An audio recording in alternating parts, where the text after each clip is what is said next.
பருப்பு வெந்து இறக்கிறதுக்குள்ளே காய்கறி நறுக்கிட்டா பட்டு பட்டு பட்டு முடிச்சிடலாம். கல்யாண வீட்டிலலாம் சாப்பிட்டுப்பேன்.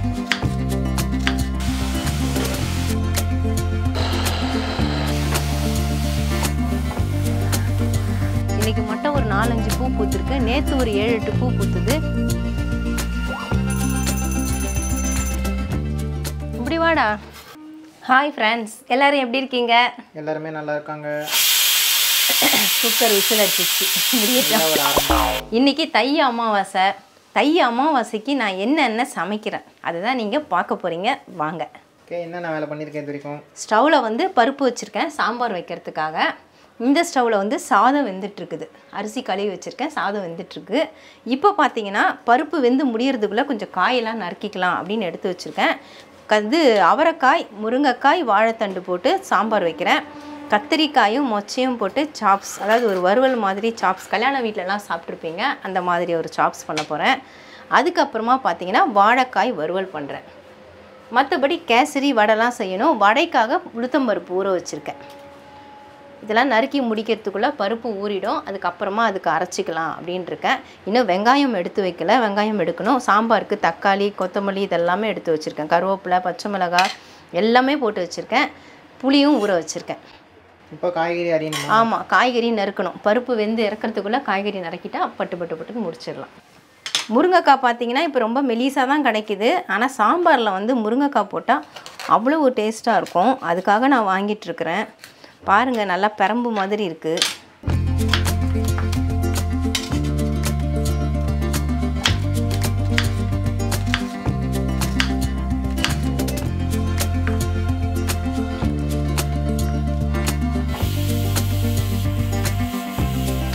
என்னம்மா காய்கறிலாம் அரிஞ்சாச்சா? காய்கறிலாம் அரிஞ்சிட்டு இதை வதக்கிட்டு சாம்பாரில் போட்டுட்டேன். சாம்பார் வகை செய்கிறதுக்கு ஆரம்பிச்சிட்டியோ? ஆமாம், சாம்பாரில் போட்டாச்சு. இப்போ சாம்பார் பொடி தான் நான் போடுறேன். நான் கடையில் வாங்குகிற சாம்பார் பொடி தான் யூஸ் பண்ணுவேன். எல்லாமே நான் அளவு அப்படியே தோராயமாக தான் போடுவேன். அளந்தெல்லாம் போட மாட்டேன், பத்தாது. அதனால் இன்னொரு பாக்கெட்டு வெட்டிட்டு போட்டுக்கேன். 1/4 கிலோ துவரம்பருப்பு போட்டதுனால காயம் அதிகமாக இருக்குது. அதுக்கு தகுந்த பொடி சேர்க்கணும். மசாலா சேர்க்குறதானே இப்போது? சாம்பார் பொடி தான் போடுவேன், மிளகாத்தூள்லாம் போட மாட்டேன். சாம்பார் பொடியிலே காரம் இருக்கும். இப்போ உப்பு சேர்க்கணும். உப்பு ஒரு கைப்பிடி. 1/4 கிலோ பருப்புனால இந்த உப்பு சரியாக இருக்கும். சேர்த்துட்டு இப்போ கலந்துட்டு விட்டேன்னா கொதிக்கும் பொழுது கடைசியாக கொஞ்சம் வெல்லம் சேர்ப்பேன். கொதிச்சுட்டு காயெலாம் கொஞ்சம் வேகணும். என்னம்மா செஞ்சு டயர்டாயிட்டியா? கொஞ்சம் அப்பப்போ ரெஸ்ட் எடுத்து தான் செய்யணும். ஏன்னா வேலை அதிகமாக இருக்குல்ல. கொஞ்சம் பூஸ்ட் கலந்துட்டு வந்துட்டு அதை குடிச்சிட்ருக்கிறேன் எனர்ஜிக்காக. Energy drink. சாம்பார் இப்போ நல்லா கொதிச்சிச்சு. வெல்லம் சேர்த்துட்டு, ஹோட்டல் சாம்பார்லலாம் வந்து கடைசியாக அதை சேர்ப்பாங்க. அதுதான் ஒரு ரகசியம், சாம்பாருடைய டேஸ்ட் எடுத்து கொடுக்கறது. இப்போது கொத்தமல்லி. ஆல்ரெடி நான் சாம்பார் வீடியோவும் கொடுத்துருக்கேன், வ்ளாக்லேயும் பண்ணியிருக்கிறேன். போட்டுட்டு நல்லா ஒரு கலக்கு கலந்துட்டா போகிறோம். இப்போ நம்ம ஸ்டவ் ஆஃப் பண்ணிடலாம். காயும் நல்லாவே வெந்துருச்சு. அந்த வெல்லம் கரையிறதுக்காக தான் அந்த ஒரு கொதி நம்ம விடுறோம். என்னம்மா செய்கிற இப்போது? சாம்பார் செஞ்சிட்டியா?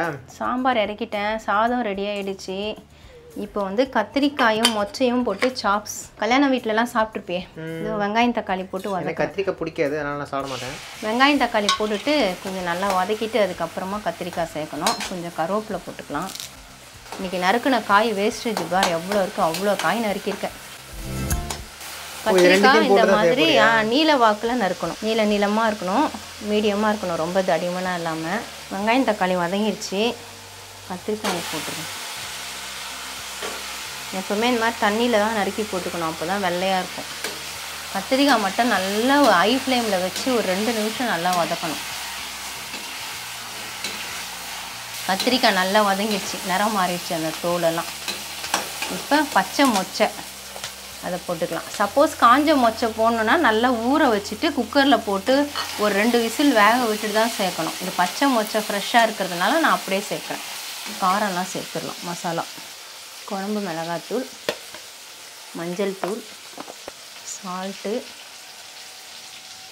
கரம் மசாலா, கொஞ்சமாக இஞ்சி பூண்டு கூட சேர்த்துக்கலாம். டேஸ்ட் நல்லாயிருக்கும். அது ஆனால் ஆப்ஷனல் தான், கட்டாயம் கிடையாது.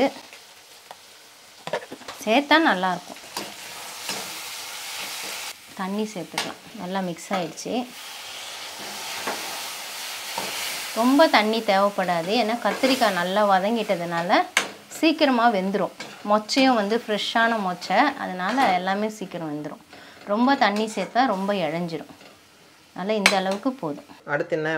இதோ வடைக்கு மாவு உளுத்தம்பருப்பு ஊற வச்சோம் இல்லையா, அதை அரைச்சிக்க போகிறேன். இஞ்சி தோல் சீவிட்டு பொடியாக நறுக்கி போடுறேன். இஞ்சி சேர்க்கறதுனால நல்ல செரிமானம் ஆகும், வாயு தொல்லை இருக்காது. பச்சை மிளகா 3 மிளகா சேர்த்துட்டு இப்போ உளுத்தம்பருப்பை சேர்த்துடலாம். தண்ணி இல்லாமல் சேர்க்கணும். அந்த பருப்பில் இருக்கிற ஈரப்பதமே போதும். கொஞ்சங்கிறதுனால நான் மிக்சியில் போடுறேன், அதிகமான கிரைண்டரில் தான் போட்டுக்கலாம். வடைக்கு தேவையான உப்பு, கல் உப்பு போடுறேன். கொஞ்சம் போல் பெருங்காயத்தூள் சேர்த்துக்கலாம். பருப்புங்கிறதுனால வாயு தொல்லை இருக்கும். ஒரு 1/2 டீஸ்பூன் சேர்த்துக்கலாம். இப்போ இதை அரைச்சி எடுக்க போகிறேன். வடை மாவு ரெடி ஆயிடுச்சு.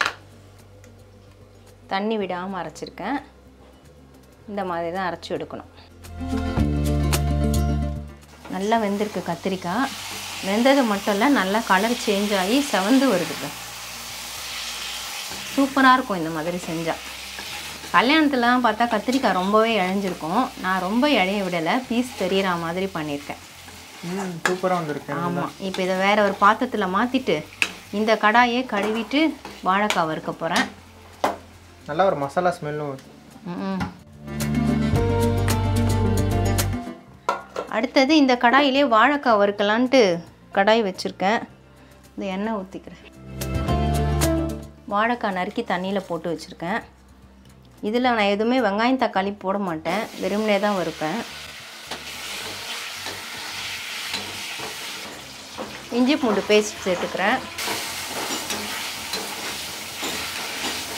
சிம் பண்ணிவிட்டு மசாலா சேர்த்துறேன். குழம்பு மிளகாய்த்தூள், மஞ்சள் தூள், சால்ட், கரம் மசாலா ஒரு பரட்டிட்டு தண்ணி சேர்த்துடணும்.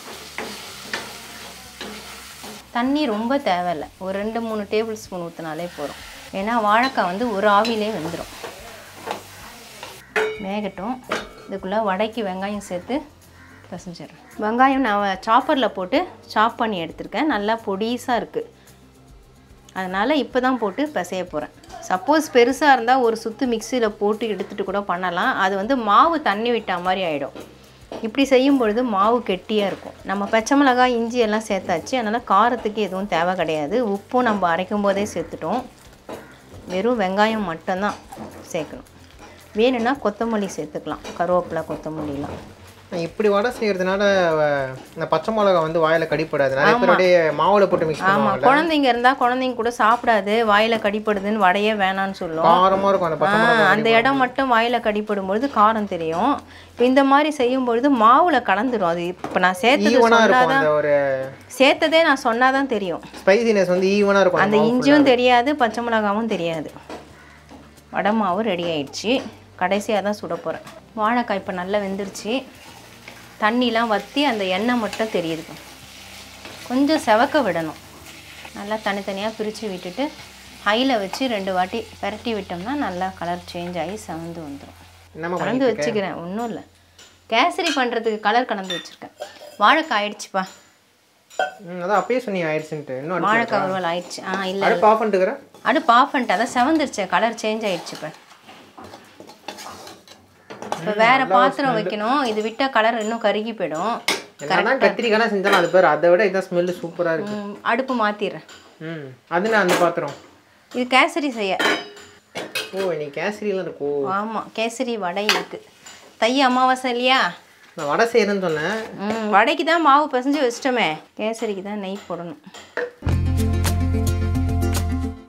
என்னது? முந்திரி திராட்சை ஃபஸ்ட்டு வறுத்துட்டு அப்புறம் ரவை வறுத்துக்கலாம். சிம்மில் வச்சுருக்கேன். இப்போ திராட்சை போட்டுடலாம்.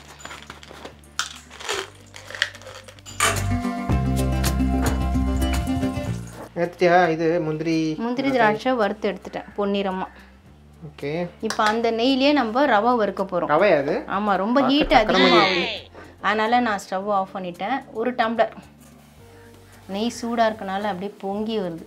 வறுத்த ரவை தான் இருக்குது, வறுத்த ரவை தான் இருந்தாலும் நெய்யில் ஒரு வறுத்துட்டு கேசரி பண்ணால் டேஸ்ட்டு சூப்பராக இருக்கும். இந்த மேலே அப்படியே தண்ணி ஊற்றி பண்ணுவியோ? ஆமாம், இதில் தண்ணி சேர்த்துட்டு வேணா கொஞ்சம் பால் சேர்த்துட்டு பண்ணலாம். இந்த சூட்லேயே வறுபட்டுரும். ரவை நல்லா கலர் சேஞ்ச் ஆகிடுச்சு, நெய்யில் நல்லா வறுபட்டுருச்சு. இப்போ தண்ணி சேர்த்துடலாம். கேசரி வந்து நல்லா ரொம்ப சாஃப்டாக வேணும்னா ஒரு டம்ளர் நம்ம ரவை சேர்க்குறோன்னா 3 டம்ளர் தண்ணி சேர்க்கணும். இல்லை பால் சேர்க்கணுன்னா பால் 3 டம்ளர் சேர்த்துக்கலாம். நான் தண்ணி தான் சேர்க்குறேன். பால் சேர்த்து நிறைய பேர் பண்ணுவாங்கல்ல? ஆமாம், பால் கேசரின்னு சொல்லிட்டு அப்படியே செய்யலாம். இப்போ இதை நல்லா கலந்து விட்டுட்டு ஒரு சிட்டிக்கு சால்ட்டு மட்டும் சேர்த்துடலாம் டேஸ்ட்டுக்காக, ஒரு பிஞ்ச். இப்போ அந்த ஒரு பிஞ்சு சால்ட்டு அந்த இனிப்பு அதிகப்படுத்தி கொடுக்கும், டேஸ்ட் நல்லாயிருக்கும். ஸ்வீட்டுக்கெலாம் அதுக்கு தான் ஒரு சிட்டிகை சால்ட்டு சேர்ப்பாங்க. அது போதுமா? அது அவ்வளோன்னு இருக்கு. இல்லை, அது டேஸ்ட்டுக்காக சேர்க்குறது தான். நம்ம இனிப்பு தானே சேர்க்குறோம். இப்போ அது நல்லா கொதிக்கிட்டோன்னு சொல்லிட்டு நம்ம சிம்மில் வச்சுட்டு மூடி போடணும். சொன்ன மாதிரி கேசரியில் யாரும் சால்ட் சேர்க்க மாட்டாங்க, அதே நான் யோசிக்கிறேன். இனிப்பு எல்லாத்துலேயும் சேர்ப்பாங்க, ஒரு சிட்டிகை சேர்க்கணும். இப்போ நல்லா கொதன்னு கொதிக்க ஆரம்பிச்சிருக்கு, தண்ணி எல்லாம் இழுக்குது பற்றியா. இந்த டைமில் சிம்மில் வச்சிடணும், இல்லைன்னா அடி பிடிச்சிரும். சிம்மில் வச்சுட்டு இப்போ மூடி போட்டுடலாம். ஒரு 2-3 நிமிஷம் மூடி போட்டால் அந்த ரவை நல்லா வெந்துட்டு நல்லா இந்த கேசரி வந்து அவ்வளோ சாஃப்டாக இருக்கும், ரொம்ப மிருதுவாக அவ்வளோ இதுவாக இருக்கும். எடுத்து சாப்பிட்டுட்டே இருக்கலாம். இப்போ ரவை நல்லா வெந்துருச்சு, எப்படி இருக்குது பாரு, மாவு மாதிரி. இந்த டைமில் சர்க்கரை சேர்த்துடணும். சர்க்கரை எவ்வளோ சேர்ப்பதுக்கு? சர்க்கரை வந்து நம்ம அப்படியே ஈக்குவலாகவும் போடலாம். 1 டம்ளர் ரவைக்கு 1 டம்ளர் சர்க்கரையும் போடலாம். 1 டம்ளர் ரவை சேர்த்தியோ? ஆமாம், ஈக்குவலாக 1க்கு 1 சேர்க்கலாம். அப்படி இல்லை 1.25 சேர்க்கலாம், 1.5 சேர்க்கலாம், அவங்கவுங்க இனிப்பு பொறுத்தது. நான் ஈக்குவலாக தான் சேர்க்குறேன். சுகர் கொஞ்சம் அதிகமாகவே இருந்தால் தான் ஸ்வீட் மாதிரி இருக்கும். இல்லை, ரவைக்கு அந்த இனிப்பே கரெக்டாக இருக்கும் ஈக்குவலாக சேர்க்குறது. கூடவே இந்த கேசரி பவுடர் கலந்து வச்சுருக்கேன், அந்த தண்ணியும் சேர்த்துறேன். சேர்த்துட்டு இப்போ நல்லா கலந்து விடணும். சர்க்கரை சேர்த்தோன்னே இன்னும் இலகி வரும். நான் லெமன் எல்லோ கலர் செய்கிறேன் கேசரி, அதனால தான் அந்த கலர் வருது. கலரில் தானே வர்றது அந்த கலர்லாம்? ஆமாம், சாதாரணமாக ஆரஞ்சு சேர்ப்பாங்க, எப்போவுமே ஆரஞ்சு செய்கிறோமே, அதனால் கலர் சேஞ்ச் பண்ணேன் இந்த வாட்டி, வேறு ஒன்றும் இல்லை. அவ்வளோ எல்லாத்தையும் சேர்த்தாச்சா? இந்த நெய் சேர்க்கணும், சர்க்கரை கரையணும்ல, நெய் சேர்த்து எல்லாம் ஒன்றா சேர்த்து கலர்றதுக்கு சரியாக இருக்கும். சேர்த்துட்டு நல்லா கலந்து விட்டுணும். சிம்மில் தான் வைக்கணும். சர்க்கரை சேர்த்ததுக்கப்புறம் நம்ம தீயை அதிகப்படுத்தக்கூடாது, அதிகப்படுத்தினா அடி பிடிச்சிரும். அதனால் சிம்மில் தான் வைக்கணும். நெய் சேர்த்தோன்னா நல்லா அப்படியே தலை வரும், பார்க்கும்போதே தெரியும். இன்னும் அந்த முந்திரி இது இருக்குல்ல, இப்போ ரவை வெந்துருச்சு, சர்க்கரையும் சேர்த்து நல்லா எப்படி இருக்கு பாரு. சூப்பர், ரெடி ஆயிடுச்சு, கெட்டி ஆயிடுச்சு. இப்போ ஏலக்காய் பொடி சேர்த்துடலாம். முந்திரி திராட்சை சேர்க்கணும். சர்க்கரை போட்டு ஏலக்காய் பொடி அரைச்சி வச்சுருக்கேன், அதனால் கொஞ்சம் அதிகமாக போடுறேன். அதில் பாதி சர்க்கரை தான் அந்த ஏலக்காய் பொடியில். நல்லா கலந்து இப்போ முந்திரி திராட்சை கடைசியாக அதையும் போட்டுட்டு ஒரு கலரிடணும். இந்த மாதிரி பொன்னிறமாக வறுத்துடணும், ரொம்ப கருக்கக்கூடாது முந்திரி திராட்சை. இன்னும் கலர் கம்மியாக வேணா இருக்கலாம், கூடுதலாக இருக்கக்கூடாது. அவ்வளோதான். அப்படியே கரண்டியில் இழுத்துட்டு வருது பாரு, தான் பதம். கேசரி கெட்டியாக தான் சாப்பிடுவாங்களா? ஆமாம், இந்த அளவுக்கு தலன்னு இருக்கும். நம்ம 1க்கு 3 தானே வச்சோம் தண்ணி, ஆனால் கரெக்டாக வந்திருக்கு பாரு. இன்னும் 6னா இன்னும் கொஞ்சம் இருக்கும்ல? ஆமாம், அப்படியே அல்வா மாதிரி அள்ளி வைக்கிற மாதிரி இருக்கும். நான் எல்லாத்துக்குமே சொல்லுவேன் 6 நாளே கொஞ்சம் இதுவாகும். ஆமாம், அவ்வளோதான், கேசரி ரெடி. நறுக்குன வேஸ்டேஜ்லாம் பாருங்கள், இவ்வளோ வந்திருக்கு. இதெல்லாம் நான் செடிக்கு போடுறதுனால தான் செடியில் அந்த அளவுக்கு பூ பூத்துருக்கு. இன்றைக்கி மட்டும் ஒரு 4-5 பூ பூத்துருக்கு, நேற்று ஒரு 7-8 பூ பூத்துது. இந்த வேஸ்டேஜ் எல்லாமே செடிங்களுக்கு ஒரு உரமாயிடும், நல்ல எரு. அதனால் அதோட வேரில் நான் கொட்டிடுவேன்.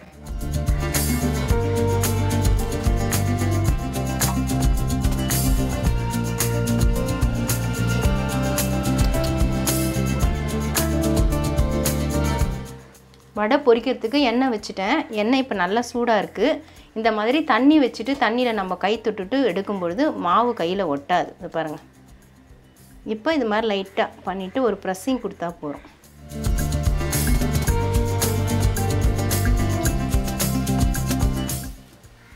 போட்டோ கொஞ்ச நேரத்துக்குலாம் நல்லா செவந்து வருது. ஹை ஃப்ளேமில் இருக்குல்ல, வேலை ஆகணுன்றதுக்காக கொஞ்சம் விறுவிறுன்னு செஞ்சிட்ருக்கேன். இன்றைக்கி தை அமாவாசை, சாமி கும்பிடணும். சாமி கும்பிட்றதுக்காக தான். ஆமாம், படையலுக்காக தான் இவ்வளவும் சமைச்சிட்ருக்கேன் நான். தை அமாவாசைனால ஒரு இனிப்பு காரம் கண்டிப்பாக வைப்போம். அது பாயசம் வடையாக இருக்கலாம், இல்லைனா கேசரி, சக்கரை பொங்கல் இந்த மாதிரி செய்யலாம். வடைலாம் புரிஞ்சிருச்சு போட. நல்லா கோல்டன் கலரில் இருக்குது, சூப்பராக வந்திருக்கு. திருக்க சமையல் சோடாவே நான் சேர்க்கலை, ஆனால் நல்லா ஃப்ளஃபியாக இருக்குது ஒவ்வொரு வடையும் எழும்பி. இப்போ அப்பளமும் போட்டுடலாம். எண்ணெய் சூடாக இருக்கனால 2 அப்பளமாக வச்சிடலாம்.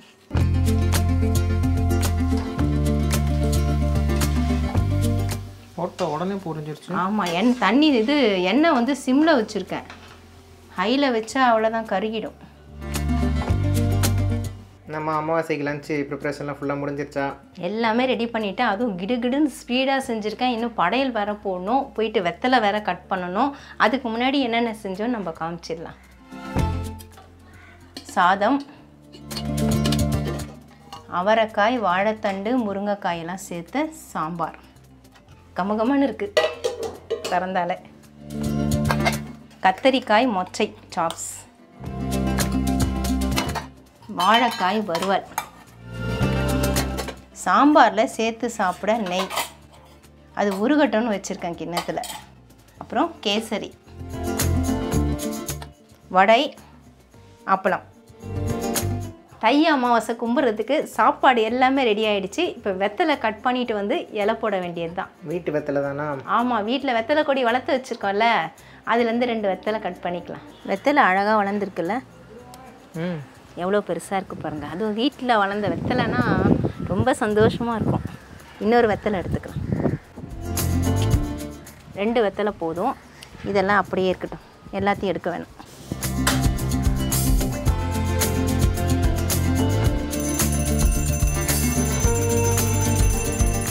படையெல்லாம் போட்டு முடிச்சாச்சு. இப்போ நம்ம காக்காவுக்கு வைக்க போகிறோம். அதுக்காக தட்டில் இலை போட்டு வச்சுருக்கேன்.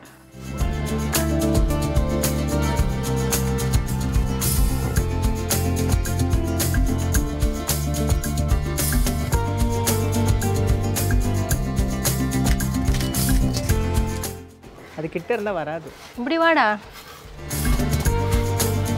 அவ்வளோதான் ஃப்ரெண்ட்ஸ், தை அமாவாசைக்கு தேவையானது சாப்பாடு எல்லாமே சமைச்சாச்சு, படையலும் போட்டாச்சு, காக்காவுக்கும் வச்சாச்சு. காக்கா சாப்பிட்றத கேப்சர் பண்ணலான்னு பார்த்தோம். கேமரா பார்த்தோன்னா அது பயந்து ஓடுது, அதனால அதை பண்ண முடியல. இருக்கு, என்ன பிடிக்க முடியுமா, ஃபோட்டோ கூட பிடிக்க முடியாதுன்ட்டு காக்காவுக்கு வைக்கிறது மட்டும் உங்களுக்கு இலையில காமிச்சேன். சரி, சாப்பிட்றதையும் எடுத்துடலான்னு பார்த்தேன். நிறைய தடவை எடுத்துருக்குறோம், இன்னைக்கு எடுக்க முடியல, அது வந்து பறந்து ஓடிடுது, அதனால இறங்கி வந்துட்டோம்.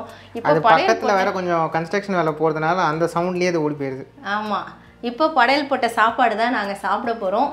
அவ்வளோதான் ஃப்ரெண்ட்ஸ், இதோட நான் இந்த விலாகை முடிச்சுக்கிறேன். மறுபடியும் இன்னொரு விலாகில் நான் உங்களை சந்திக்கிறேன். By guys.